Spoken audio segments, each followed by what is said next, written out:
2.7, solving literal equations. Basically, literal equations, you're going to be doing this a lot. You're going to have more than one variable. They're used in formulas.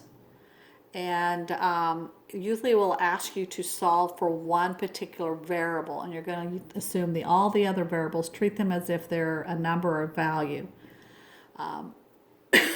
Excuse me. So, for example, here if we have how many minutes, depending on how many hours, how many minutes you have. So minutes, this represents minutes. H is representing hours. Notice there are 60 what? Minutes per hour, right? So if I asked and wanted to know how many minutes, then this would be considered, M would be considered the subject or a dependent variable. It's dependent because it depends on what H is. H is independent. For example, if I was talking about 1 hour, well, 1 times 60, that means the minutes is 60. If I was talking about 2 hours, well, 2 times 60 is 120, so we're talking about 120 minutes. So this changes depending on what this is, the H. So in this particular example, the independent variable is H, and the dependent variable is M, and we also call that the subject. But what if I asked you to solve for H here? So if I did that and I divide both sides by 60, right?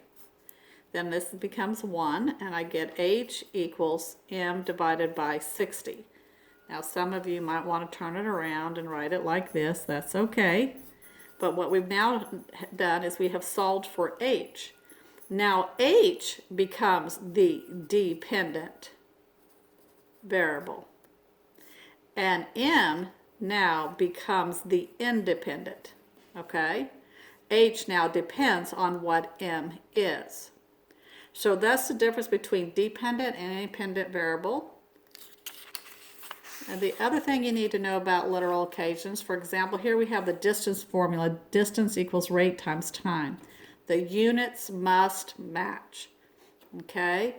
So if you're talking about hours, then your rate needs to be per hour and your time needs to be an hour. If you're talking about seconds, then your rate needs to be in seconds and your time needs to be in seconds. So if you turn to page 74, 2.7G, and you can stop the video if you'd like. Let's look at the example there. It says, how far will a meteor travel through space in 1 day at a constant speed of 30,000 miles per hour. So they want to know how far it'll travel, right? How far in 1 day, and the rate, okay, the rate is 30,000 miles per hour. And they want to know how far it will travel. Well, notice this rate is written in hours, and the time lapse, or the time, they're wanting to know in this amount of time. So this is written in day and this is written in hours. We've got to convert this to hours. Okay, so how many hours in 1 day? Well, in 1 day, there is 24 hours. So when you start to plug things in, you're going to be using the 24 hours. So now take your formula, the distance, which is the how far, equals this rate, 30,000, okay, and this is miles per hour, per 1 hour. So it can travel 30,000 miles in 1 hour, right? That's the rate or the speed at which it's moving, because we have rate times time, right?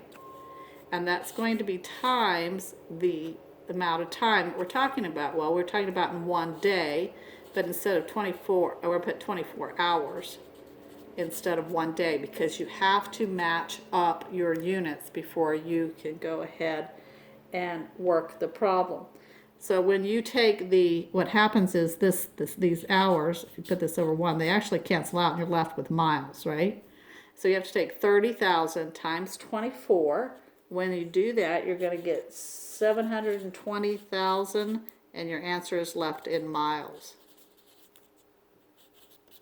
And I'm sorry about that. So these hours cancel out. 30,000 times 24, you get 720,000 miles. The question was, how far did it travel? Well, it traveled 720,000 miles. Remember, when you're doing story problems, always include your label or you'll get points taken off. So it's important that when you're doing these, you're working with formulas, that your units match, all right? But the main point of the chapter is just taking literal equations that have more than one variable. So here we have a t, b, and a g. And they're asking you to solve for b. Right now, this is the dependent variable. They're wanting to solve for b and make this one the dependent variable. All right? So you can look at this as t equals, and I'm going to make this a 1 over 2 minus g b, right? Because that's the same thing. If I multiply that, I'm going to get b and 2 minus g, right? I can get this to the other side because my goal is to get b by itself, right? So what I'm going to do here, and I'm going to go ahead and put this in parentheses, is I'm going to multiply this by the reciprocal, 1 over that, so I'm going to make it 2 minus g, and the reciprocal, but what I do to one side, I have to do to the other side as well. What happens is these cancel out, and they become 1, and you're left with b, because b over 1 is b, and then this times t, which is t times this whole thing.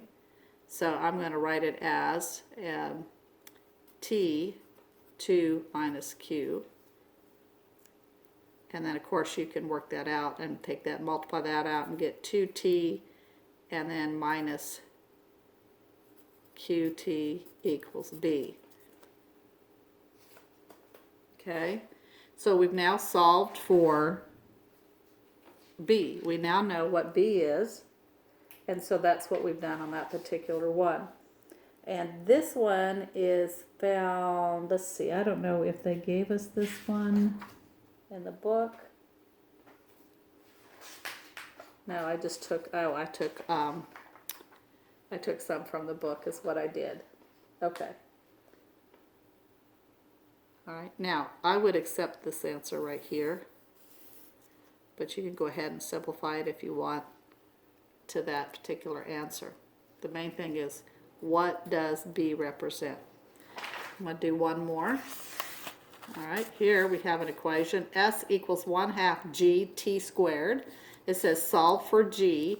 So my goal is to get g by itself, right? Right now they're multiplying 1/2 times everything. So if I multiply this side by 2, I want to multiply this side by 2. What happens is this becomes 1, and I'm left with 2s equals gt squared. They're multiplying the g because that's what we're solving for. They're multiplying it by t squared. So if I divide by t squared, I have to do it over here as well. T squared divided by t squared becomes 1, and I'm left with g equals 2s divided by t squared. And I don't like using s for variables because they look like 5s, but you might want to make your s's a little smaller. That way you know they're s's, and or be very distinct when you make a 5. You see the difference? Be very distinct in making these squares because s's can be confusing. But basically, that's your literal equation. You're solving just like you would solve anything, only, you know, you have these variables that are representing unknown quantities.